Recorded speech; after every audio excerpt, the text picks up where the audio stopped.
Well, hello, everybody. Welcome to episode 11 of Beyond the Finish Line with Joe Hardin. That's me, Joe Hardin. Today we have a super rad guest, Simon Hollis, coming all the way from the UK. Simon is the co-owner and race director of Go Beyond Challenge. They have a ton of really cool events. Simon is also a super accomplished ultra runner and adventurer with an impressive 17 ultras, including Marathon Disables, the Amazon Jungle Ultra, the first for Rangers Ultra in Kenya, and way more that I can list right now, and we'll get into those. And also, friends of the pod, feel free to chime in with comments, questions during the chat, and we'll get those throughout the podcast. And also, like I always ask, if you're digging the pod, please like, subscribe, rate, review the Everyday Podcast Network, or wherever you get your podcast content. The Everyday Athlete Podcast Network is building a fantastic community with tons of podcasts, tons of great content on an ever-growing network. And we cannot do this without your support. So without further ado, let's bring Simon up and let's have this great chat with Simon. What's up, Simon?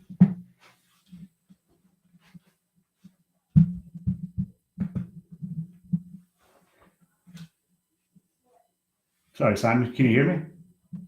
Can't hear me? Okay. Well, as we always joke in Everyday Athlete Podcast lore, we always have a little bit of technical problems. Can you hear me, Simon? Can't hear me? Okay.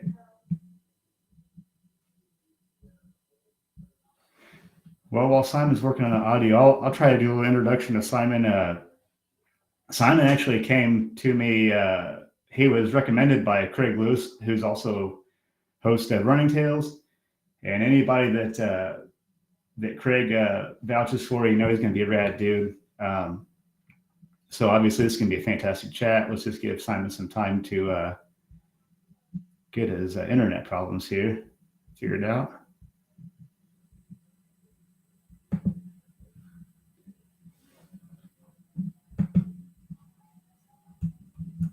Yeah, we lost Simon.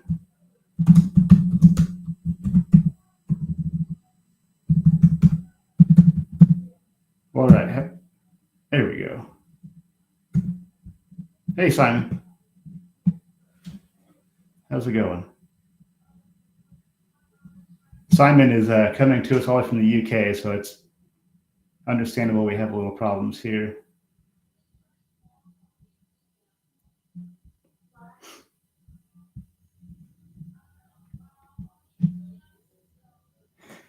All right, how about I just, we'll just chit-chat a little bit while we wait on Simon. So I'm stoked to have episode 11 already here. That's a huge deal. And super stoked. We got a lot of great guests coming.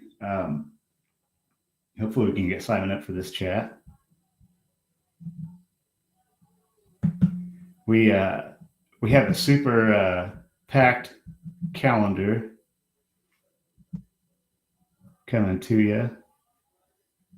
Simon, can you hear me at all? No, okay.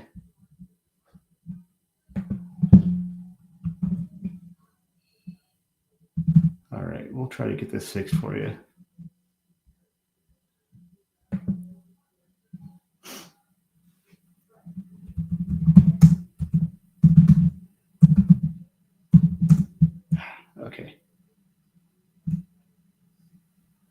Okay. All right, we might have to reschedule with Simon. There's a slight possibility.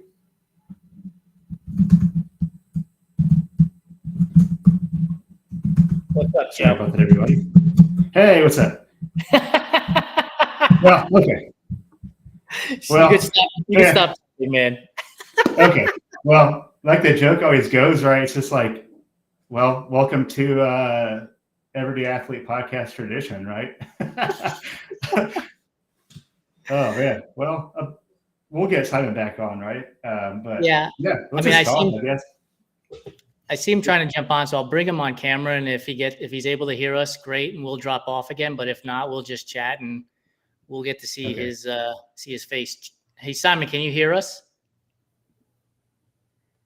Yeah, I don't think that the audio is working here.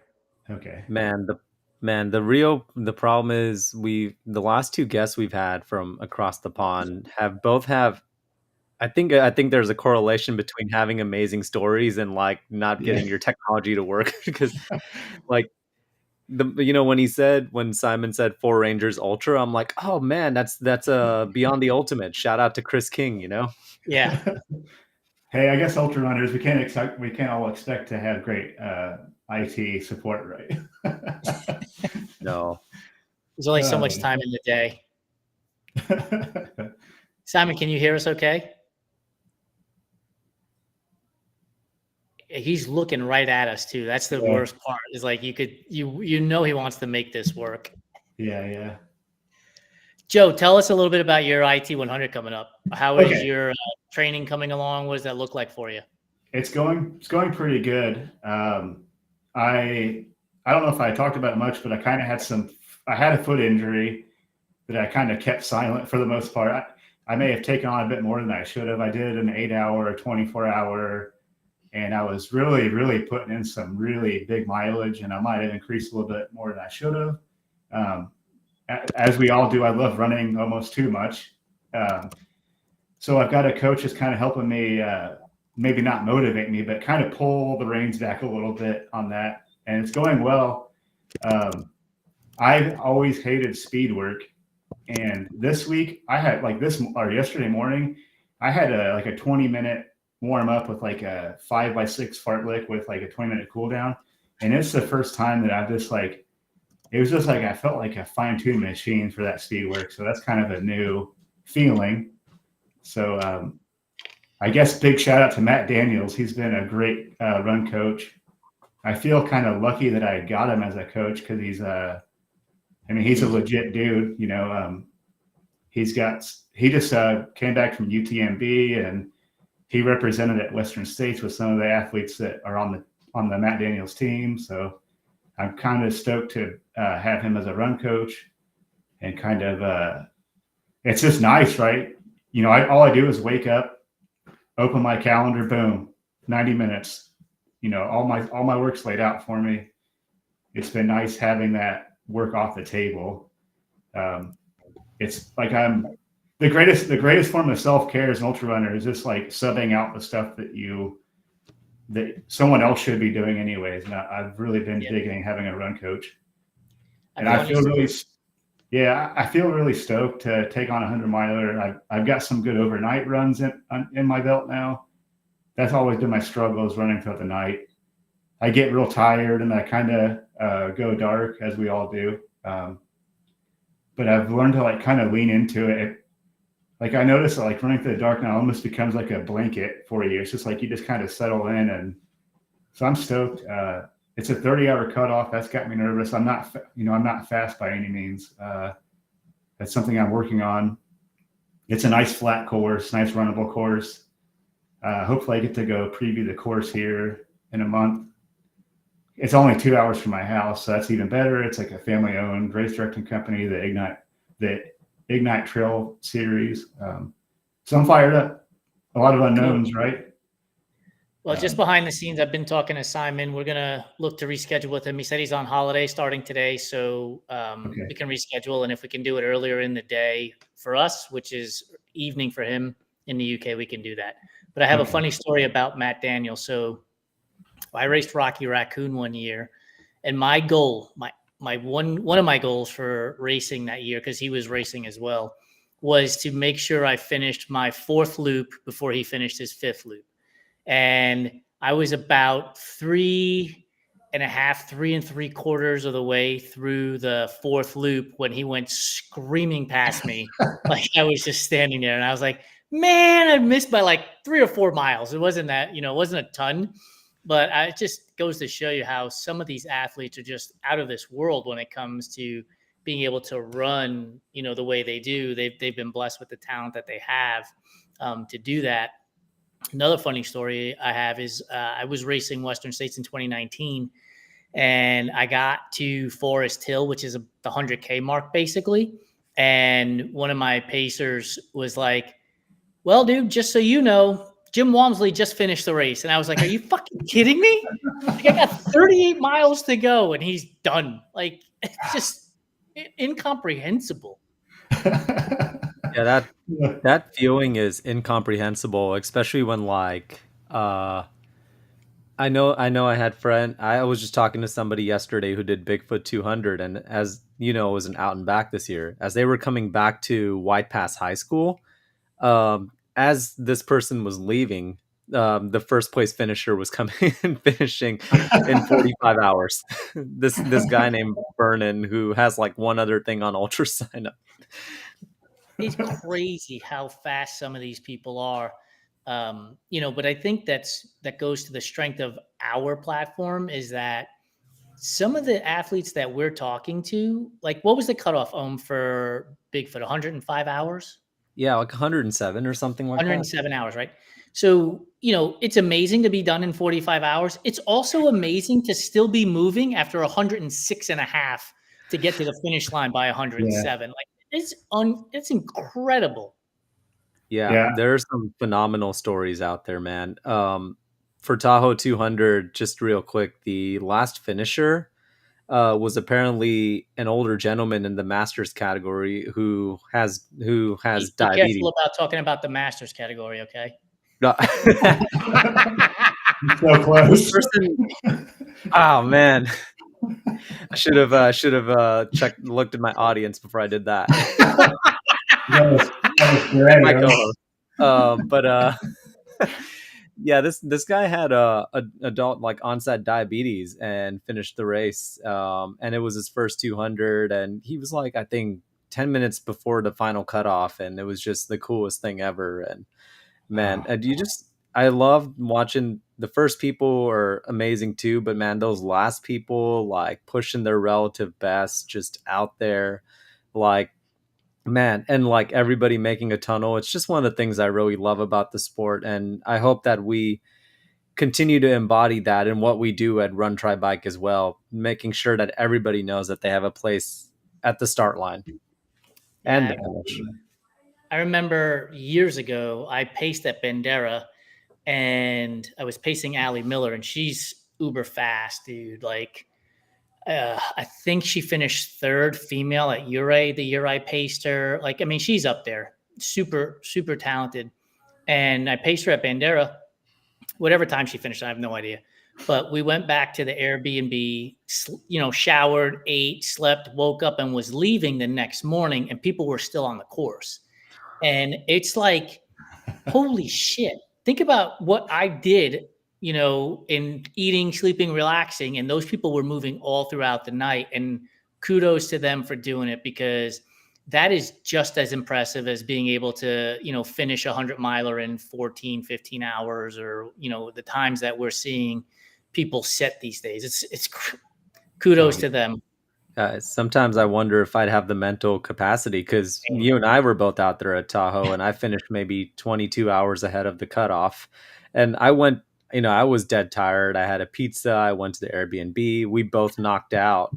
Woke up the next morning, had breakfast, casually went to the start line. There were still people finishing the race. And I'm like, I don't know what I would have done if I couldn't take a shower that evening. Yeah. I mean, dude, I had a breakdown when we were finishing heavily. I was like, I'm not fucking doing this, man. Like, Joe, I don't know if we told you this story, but so we get to it's called the Heavenly Loop. We call it the Heavenly Loop anyway. And you run behind the gondola and everything, the ski slope and everything else, and you come around to the finish. And it's probably like 7 or 8 miles. Yeah, and the mentally tough part is like 5 miles before you get to the finish, you can see the lights of like town. Yeah. And so you're going through this process, and it had gotten cold. It's really freezing. I'm already, Ohm was like, I got to take a 2-minute nap. And I'm like, dude, like, let's just finish this thing. And he's like, I got to take a 2-minute nap. And I'm like, it's 2 minutes. Like, this is not going to help you, but okay. So he takes his nap, and I'm trying to get like things situated, and we start moving again, and we get to this point, and there's an arrow, and it's literally pointing up on the sign, but up is up the ski slope, and you can't see the rest of the trail. And I look at him and I'm like, fuck this. I'm not going up there. Like, I'm not fucking doing this. We've been climbing all night. I'm tired. Fuck this. I'm not doing any more climbing. You're going to DNF because we're making a left and we're going back to the start, which I can see. It's right there. Why would we climb this fucking mountain again? Like, I'm not doing it. We took like 10, 15 steps, and right after the arrow, the trail is there that bears left. And so you could see it. But I mean, look, we're talking about people that were going to take another 15, 20 hours to finish. And I was already angry, right? So now imagine moving us 15 hours back and having to continue to, like, it's hard for me to fathom, but congratulations to those athletes that keep doing those things for that length of time, because that is super impressive. It really is. Yeah, I agree. I mean, of course. Yeah, totally. I've been DFL, so I can appreciate that long grind on certain occasions. So absolutely, definitely. What do you do? Like, did you know you were DFL at the time, Joe? I had no idea because the Momofo was so spread out. Like, I didn't even see the podium people lap me. But I mean, I don't know when that happened. But I mean, when I was like in my death march. But it was me and this one guy. We ran together for probably, 15 miles together. And yeah, I had no idea until I crossed the line, and the race director was like, all right. Like, of course they made a big deal about it, which made me really happy. But I had no idea. I was just ready to get it done. It's like, my goodness. But were you pushing cutoffs at that point?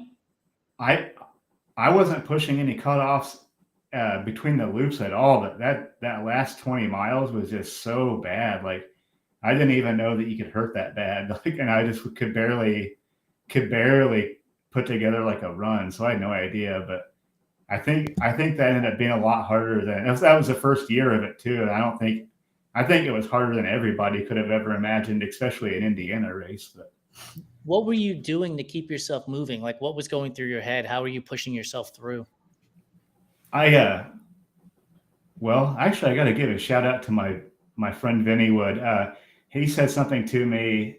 Well, actually, I took something from Ohm too. Ohm said something to me that really struck me. I don't know if I ever told you this, Ohm, but you said something about, I'm paraphrasing you obviously here, but I remember I've heard you say something like you imagine old versions of yourself, like along the course when things get tough. And I use that a lot. I don't think I ever told you that. And then my friend Vinny Wood from SLO, California, he messaged me at some point in the middle of the night and said, if it's going to hurt, you're going to want to quit, but think about how you're going to feel tomorrow. And I use those two things for 15 hours. Like, I was just like, it was getting down to like simple things, like little mantras, like run the mile you're in. Actually, you told me that. And then, I was just kind of having to make like a little song, like, all right, we're going to run from here to here. And just kind of like, I love it. Yeah.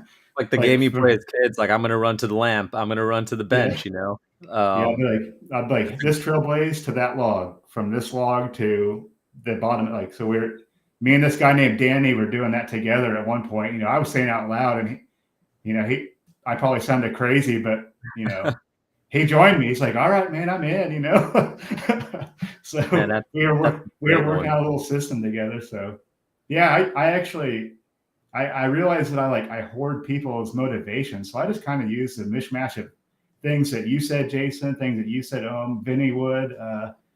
I just like to kind of mine other people's little phrases and kind of make my own little like compilation of motivation for stuff like that. There's a mindset coach that was on our show. That was a friend of mine, Krista, who gave me some great advice before Oregon 200, and it was something along the lines of like, she was kind of giving me a scientific version, but I'll give you like the Cliff Notes version of like just feeding off other people's energy. Like, when you go to the aid stations, when you see people on course saying good job, giving fist bumps, there's actually a chemical reaction to that, as well as a mental reaction. And so like, it almost benefits you to like go out there and like say, good job, buddy. And like, you're doing great. And you also don't know how much it helps people when you tell them like me as both the pacer and a runner saying like, I know it's hurting, but you're doing great, you know? Like you're moving, dude, or like just those little things just go a long way. And I gotta agree with the run the mile that you're in. Jason once put it in a way where he said like, I can't run 1 mile. I can't run 100 miles, but I can run 1 mile 100 times. And I've Yeah. continuously used that mantra throughout this year to the point where when I had my Coros, I kept it on average pace mode. And so it would only show me the actual mile that I'm in. So I just played this little game with the mile that you're in, the mile that you're in, until I finished X number of miles and just broke it down into a mile at a time. Yeah, I did the same thing with mine too. That I noticed that helped. You know, I didn't even have like the mileage up on my watch. Same thing. I was just like looking at my lap time, and I was like kind of keeping an eye on my heart rate just to make sure it wasn't getting too like real high. That seems like to be like the best. Like if I like govern my heart rate, I noticed, you know, I don't get too high, too as long as it doesn't creep in like the 150s. Kind of if I keep it like that sweet spot, like that 136, 140-ish range, I noticed that I can, I feel like I can run forever. I mean, I've only been 65 miles, not only, that's a weird thing to say, 65 miles, but we all make that mistake. Sounds preposterous when you think about it in terms of the grand scheme of 65 miles. But yeah, like same thing. I just don't even look at that. I just don't even look at my total mileage anymore. All it does is hurt. But where would you be if you drove 1 hour at 65 miles an hour from your house? Like, where would you end up? I mean, almost to I could probably be to my in-laws. Maybe I would be. I mean, Indianapolis I could go to Indianapolis and back, and that, yeah. Right. Like when people are like, I only did this, you got to put it in perspective, right? San Diego's 2 hours from us? It's like 130 miles. Yeah. Yeah. So you'd be halfway to San Diego if you ran 65 miles. Like, it's insane. I'd be to San Diego into the border of Mexico if I did Tahoe going in that direction.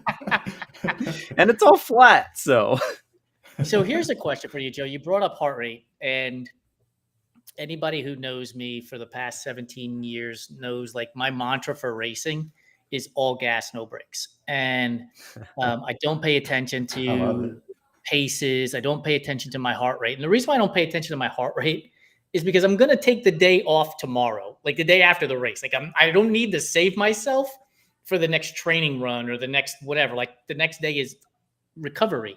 And so I just go out there as hard as I can. And Lori has told me not to tell people to do this because I may be the only person she knows that can, get to zone 5 and then hold it for 3 to 4 hours. Why do you care what your heart rate is when you're racing? Like your goal is to get from A to Z as fast as you can. So is it because you're questioning either your training or you want to make sure that you have juice at the end? Like, why are you looking at your heart, especially on a trail run? You're going to go up, you're going to go down. Like your heart rate's going to be all over the place. Yeah, I just noticed obviously, on big, like on climbs and stuff, it is going to go up. But I just noticed if I just like tack it out early, I noticed that I run out pretty quickly. I guess same thing pretty quickly. Maybe for like my sub 20 mile stuff, I don't have to worry about it as much, I've noticed. But especially like backyards, I like to just keep it like, I seem like if I keep it nice and cool, and like that zone 2 range, I mean, I can just I can shuffle that, that zone forever, it seems like. But yeah, but I think backyards are a different animal, right? Yeah. Because the finish line isn't known in that scenario. So conserving your energy, walking, if you can walk, a 13-minute pace, you'll be done in 52 minutes.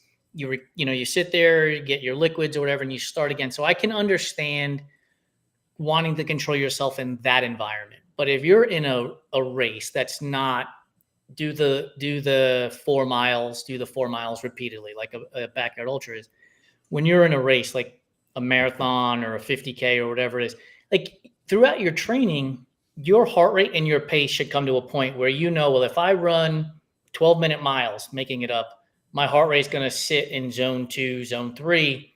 So let me just go race.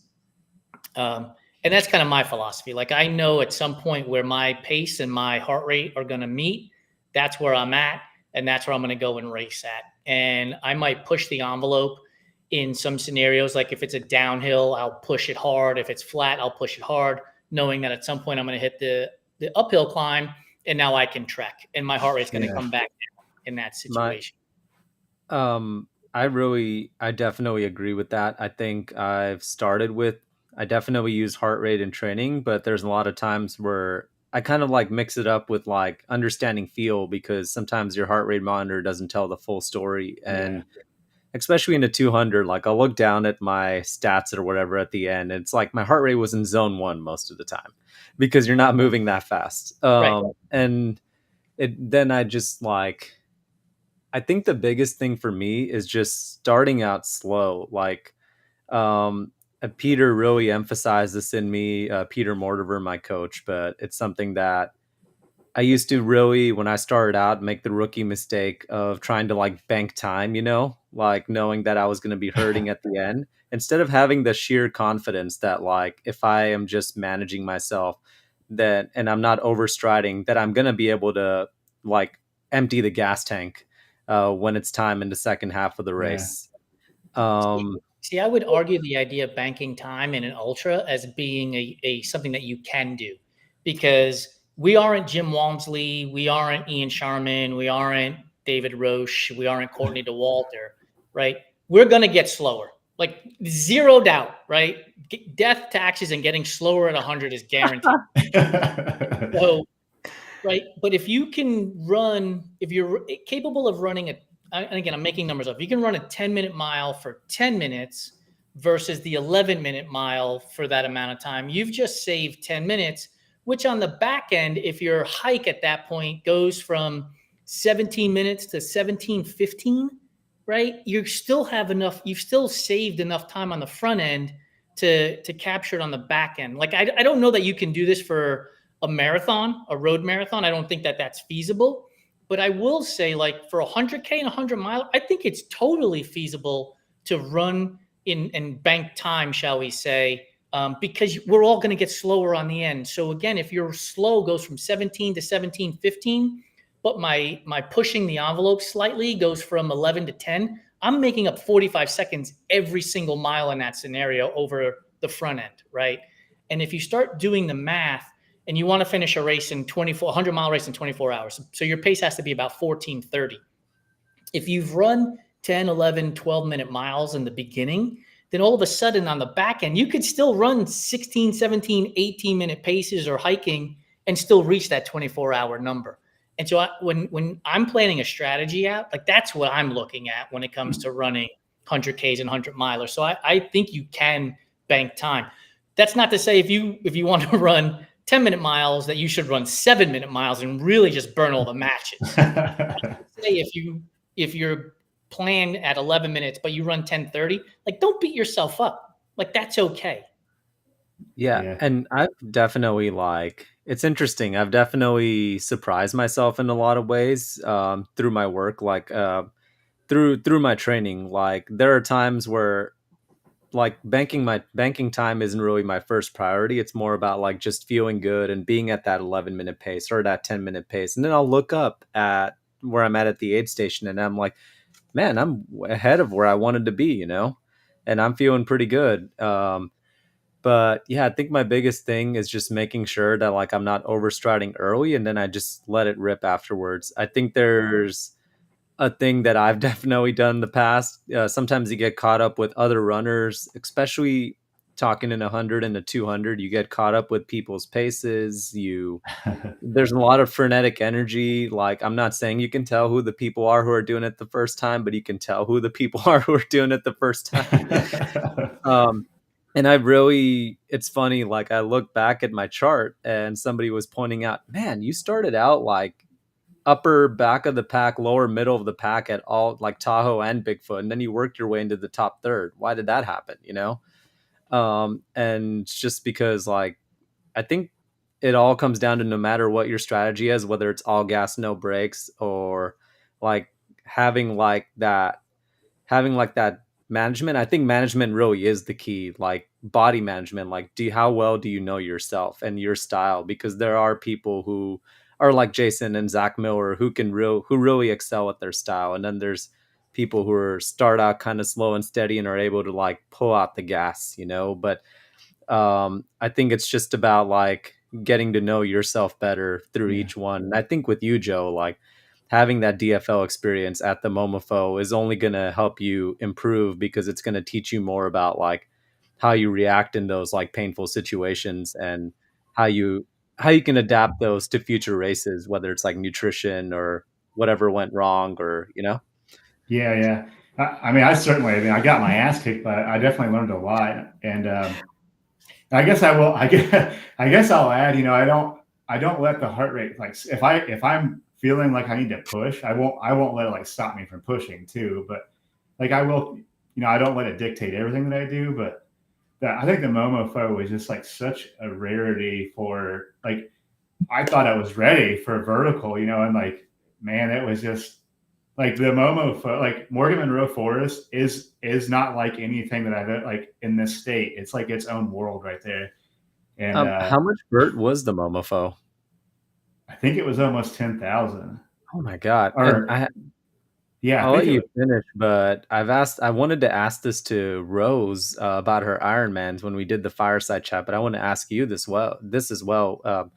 You live in a generally flat area, so I'm wondering like what you do to train for something like that. I live on the like here coming up. I've already kind of started the stair mill, but especially now, I'm like 60 or 70 days away from 100 miler. I've been going into the gym a few days a weekend, just like 150 flights, like, and I do like a ton of box steps right here in this room. And I do a lot of those. I've been doing a ton more core work, because my legs, like 100K, my legs could have went I think my legs would have went another 100K. It was my core. I was like basically half in the fetal position. Like, thank goodness I had, thank goodness I had sticks. Like that was what was keeping me upright. I mean, otherwise I would have just folded over. My legs would have kept going, but yeah, it was all I could do to not be bent over. I was just like, oh. But so tons of core work. My core broke down, man. It was just, oddly enough, I mean, and you both have a lot of stick experience. My arms are just so damn tired. So yeah. Get the gym, kids. Get in the gym. Man. Hit those shoulder presses. Right. I mean, so here's Oh, sorry. Go ahead. Here's a funny story about that stuff. Like, these races are so long. So many things are going to happen. So what was it? A couple of years ago, Owen, we did the Jackpot Ultras out in Henderson, Nevada. And I did the 50-mile race, and I went out all gas, no brakes. I think after like the first 2 or 3 loops, I was actually leading the event, and then shit started to crumble, right? And I got passed by like 7 or 8 people. I went from like being in first place to 9th place in the matter of 1 loop, right? All these people kept passing me, but I stayed focused on myself and where I was and what I was doing, eating, drinking, and everything else. And I wound up moving from 9th place, and I think I was 6th or 7th male, because I think there were 2 women that were ahead of us, and wound up finishing as the 2nd male, because those guys couldn't hold that super hard pace for the entire time. And I just was able to recuperate and bring myself around. And all that is to say, like, these races are never over, even though if they feel like they're over, because they are so long. They take so long, and so much can change. And if you stay focused on where you're at the time, in the mile, running the mile you're in, that means, eating and drinking consistently, like, everything is going to change. There's so many peaks and valleys. And the more you can level out those peaks and valleys, the better off you're going to be throughout the entire race. Like, so when you're out there for your 100, dude, you're going to go through valleys. Like, there's zero doubt about it, right? There's going to be moments that are going to totally suck. You're going to be like, put me back in the fetal position. but you get through it, right? Make sure you have good crew, good pacers. You tell jokes, you have fun with it all. Like you'll get through it, and just make sure to do the things that you need to do, like eating and drinking, and everything will be fine. Yeah, it's amazing how many of your problems, like it's amazing how many emotions you go through, and you simply just ask yourself, do I just need to eat something? Do I just need to drink something? It's amazing what your body does when your like blood sugar gets low and you need to eat like food, and then you eat it and like half an hour later, like that wasn't even an issue at all, Right. So just ask yourself when you go through a low, like, do I just need to eat something? Do I need to sip like a Coke or something? Like and it can make all the difference. And have the shit that you want to eat. Oh right? my God. Yeah, I can't stress that enough. I read posts from people all the time. They're like, I'm going to stack my bag with and I love falafel, don't get me wrong, but I'm going to stuff it with falafel because it's vegan protein.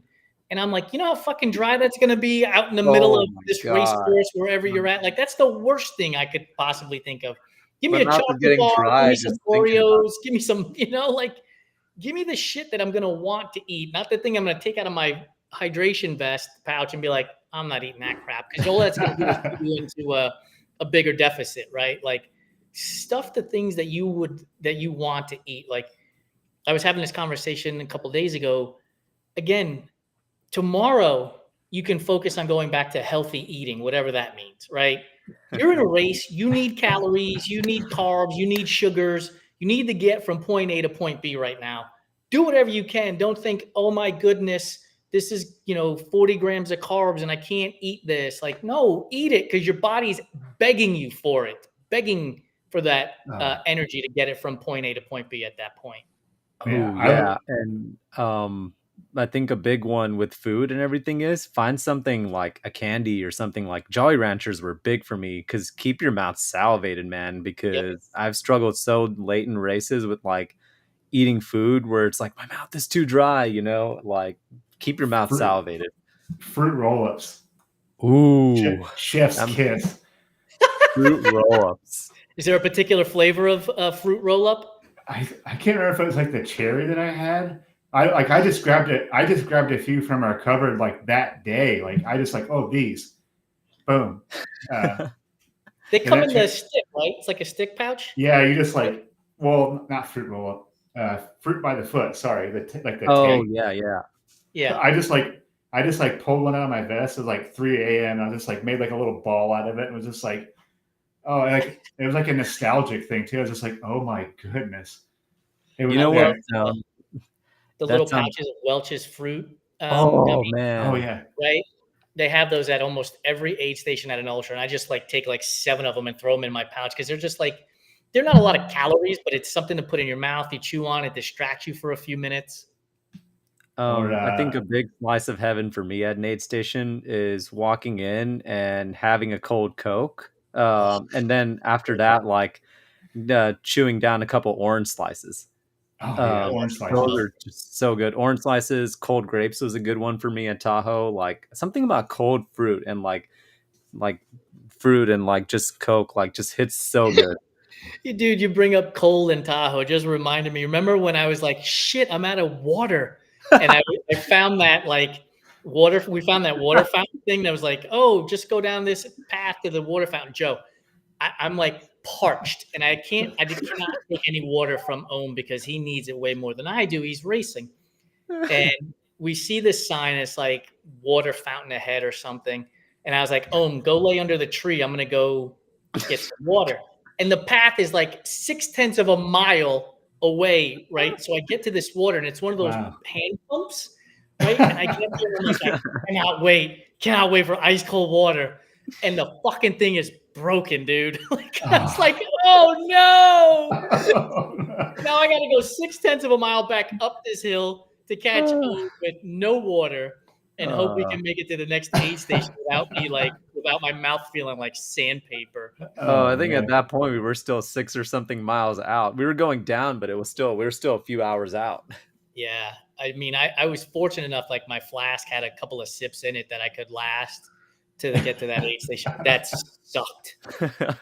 What happened was at the prior aid station, I didn't take the the bladder all the way out, and I just kind of filled it, and I guess it was pressed closed at the bottom, so it filled like 2/3, 3/4 of the I way. hate it when that Yeah, happens. You don't want to totally. take the whole thing out, but then Right. it's like when you pull it out Oh even yeah. more, like you just see the water level go down. Like, oh, I didn't put this whole thing. But then it's like it's such a pain in the butt to like throw it back in because it's like an albatross now, and like it's like those things are big, man. Well, so here's the funny thing, right? You're racing 200 miles. It's going to take you what, 83, 85 hours? And we're worried about getting a bladder into a vest that might take us 2 minutes. Like, we got to get out of here. We got to get out of here. You'll be racing for 85 hours. We can take the 2 minutes to get the bladder in properly. Oh, I could take the 2 minutes. I just wish I didn't have to. I just hate bladders, man. Like, if you know me, you know that I did not use a bladder at my 100-mile races because the aid stations are only 5 miles apart at that point. So I'm not using a bladder. And if I was even slightly faster, I would love to get away with just using handhelds, the whole time. Yeah, I mean, Yeah, I've honestly, at never been 100 able to run miles, with I use one. handhelds. It's like too sloshy for me. Yeah. They're For worse. 100 milers, I use flasks, the two up front, and then I'll wear a naked belt, and I could put a flask in the back. So you're, I don't know, probably looking at what, 120 to 140 milliliters of liquid, which is enough, like Ohm said, somewhere between 5 and 7 miles between aid stations. It should be enough liquid to get you going, to keep you going. That's Yeah, kind of it's my funny plan. what Two it's of funny them. what experience would do for you in 100 too. Like I think I carried the entire farm when I did my first 100, and now I feel like I could go to a 100 and be like, I don't need to pack this. I don't need drop bags. I'll just use whatever's at the aid station, and I'll be fine. Yeah, I know at Black Canyon, the 100K, like my drop bags are like a little Ziploc bag with like a stick of scratch and a package of like a honey stinger waffle or something, or an untapped waffle. Like there's no clothing in there or anything. I'll put my headlamp in my vest so I don't have to worry about, what drop bag aid station did I put my headlamp in? Just put it in, keep it in my vest and keep it on me, and try to make that shit as easy as you possibly can. There are people I know, and look, everybody's different, but I've seen people with like those 5-gallon Ziploc bags. Yeah. And they're just shuffling and rifling through things.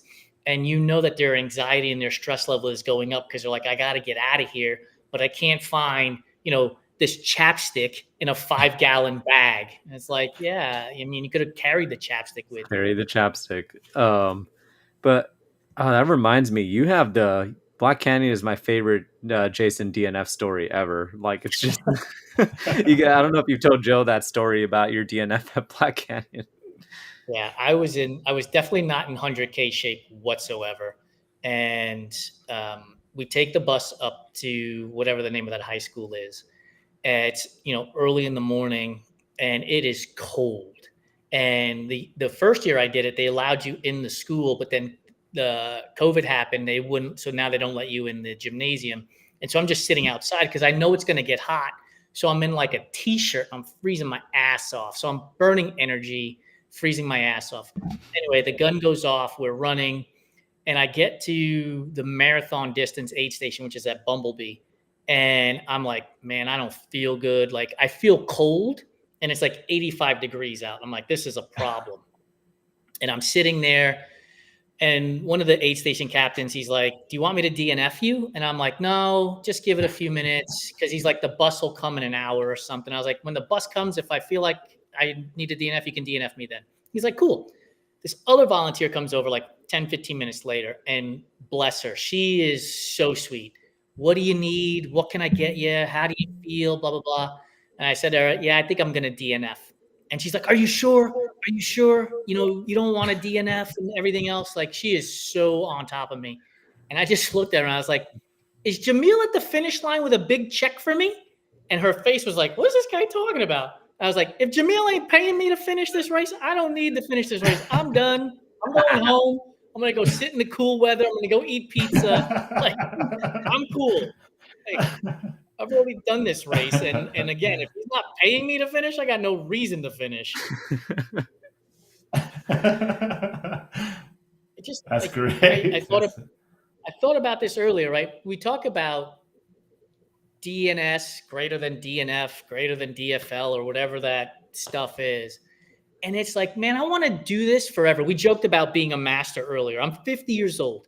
I'd love to keep doing this until I'm 70, but I can't do this until I'm 70 if I fall under the pressure of social media that says, well, don't take a DNS, at least give it a try. Yeah, but what if my hip is killing me and running a mile might end up with me on the operating table getting surgery and I can't run forever? Or don't DNF, just keep moving forward. Got it. I want to do my best too. But what if my leg again is so wrecked because I took a hard fall and it compromises me to not be able to run for the next 10, 15, 20 years because I fell under the guise of go hard all the time, right? Like, I think that when we keep professing that type of gatekeeping, even though we don't think of it as gatekeeping, people will see that and start to eke themselves away from these sports because they're like, no, this is not that important. I don't need to put myself in harm's way and in jeopardy just to appease, Jane in Joplin, Missouri, or Steve in St. Louis. Like, do the thing that's right for you. So you're an N=1 experiment. Do the thing that makes sense for you. At that Black Canyon race, I had already done it once. I didn't need to finish it again to feel accomplishment or anything like that. I wasn't feeling well. I was cold, even though it was hot outside. So clearly something was wrong. I take my DNF and move on in life. Yeah, that's a good perspective. Yeah, I feel the same. I mean, previously I was kind of I was like exposed to like mindset of like all or nothing, but same thing. It's like I've fallen in love with the sport so much now. If I don't, I'm not making excuses early, but if something doesn't feel right, I would do the same thing at my 100-miler because there'll be more down the road, right? I mean, I want to be in the sport as long as I can, and I'm not gonna like get wrapped up in some kind of all or nothing or get her or go kind of mentality. So yeah, that's I love that perspective though. I just interviewed a guy, Dave Cook. His story is going to come out on our website here in the next week or so. He's 76 years old. He started doing triathlon at 68. Oh, that's damn cool, man. That's right? rad. But you can't be participating at 76 if you've run yourself into the dumpster at 50, at 40, at 30. And then those other things can also lead to burnout, right? If you're constantly going hard all the time, eventually your body's going to catch up to you and be like, sorry, time to shut her down. Sickness, injury, any one of those things is going to happen. And you're going to be like, yeah, I don't want to do this. And then it's going to be hard to get back into it because your mindset is going to be, I'm afraid of what might happen because you've pushed yourself into that predicament. So do the thing that's right for you. We talk about run the mile that you're in, run your race. Do the thing that's important to you. Don't worry about what kudos you get on Strava or on, Instagram or TikTok or whatever. That shit's going to come and go. I bet you if you asked anybody today, how many likes did you get on a post from 3 weeks ago? They're going to be like, I don't fucking know. That's my point. And like Jason and I talk about this all the time, but like, I think there's when things like the Hard Rock or the Western States or something happen, because we're so engrossed in this sport, because we're in this endurance sports community, we think the whole world is watching this thing. The whole world is watching Cocodona, but we realize that's, the sport's only like, if you're talking about 1% being like marathoners in the world and a smaller fraction of that being like people who do these long distance ultras exist, like it's really a small bubble. And I think it took me a while, but I really realized that like we have to like dim on and off. There's really no balance. You got to dim on and off the different light switches in your life. And for me, that's like, after the Triple Crown is over, I'm ready to take 2-3 weeks off and just kick my feet up and, turn the light switch on like other aspects of my life, like running this business, and like, just and my family, and my loved ones who sacrifice for me to be able to do this thing just as much as I do. And like, I think that sometimes we get so caught up in the sport. I've once made it like a big part of my, like the biggest part, if not my entire identity. I was the ultra runner. And then I realized that that's just one facet of my life. And I got to tell you, man, I'm excited to take like I'm taking 6 months of like no racing after the Triple Crown, and I'm really excited to do that. Like pumped up, and you want to get to the point where like I I think the biggest tips that all the veterans I've talked to have given me, the older people I've talked to, is you got to keep it interesting and you got to keep it fun. Um, it might be like there are people going around asking me personally, like, are you going to do more 200s? What's next? Are you going to do Cocodona? Are you going to do Divide? And I'm like, hell no, I'm going to go run a 5K. That sounds more exciting. And all of this is to say, we are going to be your loudest cheerleaders. Like, Joe, when you line up for the IT 100, you're not going to hear people louder than us. We're going to yell our asses off for you. That doesn't mean that if you DNF for whatever reason, we're going to be the most disappointed. We're still going to celebrate the shit out of you because you had the courage to start. Like, we're going to be your cheerleaders from start to finish, whatever that finish means. Crossing the 100-mile finish line, fantastic. DNF at mile 72, fantastic. Like, we're going to be there as loud as we can possibly be for you, because the whole point is to enjoy the journey and create the memories and have the stories when all is said and done. Because again, when you're on your deathbed, nobody's going to be like, what was your time at IT 100 in 2024? Like, nobody's going to say that. Yeah. I mean, I've already forgot my time at my 100K. I was just like, oh, I mean, I did it, right? And thank you. So that actually, that kind of got me in the feels, you saying that. So I appreciate it. It's been a number I've been weirdly obsessed about for a very long time. I'm starting to really get I'm starting to really get fired up for it too. So yeah, it means a lot. It's, I think I'm ready. I'm ready. Don't hold back when you cross the finish line either, man. Celebrate the living shit out of it. Like, that's a huge accomplishment. Celebrate the shit out of it. Have fun with it. It's a massive accomplishment. Enjoy it. Tell the world about it. Stand on your soapbox. Climb to the top of the mountain with the bullhorn. Yeah. Like, celebrate it. You've done something. You had a goal. You went after your goal. You achieved your goal. Like, definitely celebrate it, and enjoy it and bathe in the accomplishment of it all, and it doesn't matter what time. Honestly, it just doesn't. No. And we'll celebrate with you. And man, honestly, like if I could go back to my first one, I would say to you, embrace all the feelings, like leading up to this race, like the pre-race, like going back, man, there's nothing like the feeling I had. I've done 6 of those 100s now. There's nothing like the feeling I've had at my first 100, like that feeling of like towing the line, knowing you're doing a new distance, like just that journey, like just embrace all the emotions. I'm glad he had positive memories of his first 100 then. We all have, that's the problem. We always have positive memories in hindsight. Bullshit. No. My first 100 sucked. It was hard as hell. It was awful. It rained everywhere. There was no flags to find the damn trail. It was freezing overnight. I mean, dude, it was awful. Dude, don't get me wrong. I was DFL in my first 100. I had like trench foot. My feet were messed up. I couldn't eat for like 30 miles. Like I was on one foot. Like it's so funny, like how in hindsight I'm like, man, that was shit. But man, all those people were good and those memories were good. But like, just we have a short-term memory for pain. That first 100 was probably the hardest one I've done, in all honesty. That was the Pinhoti Trail, right? Lake Martin 100. Oh crap! And it's also in Alabama though, but yeah, it was brutal. It rained constantly. I mean, there was like what should have been a stream crossing was like a river. Shit was washed out.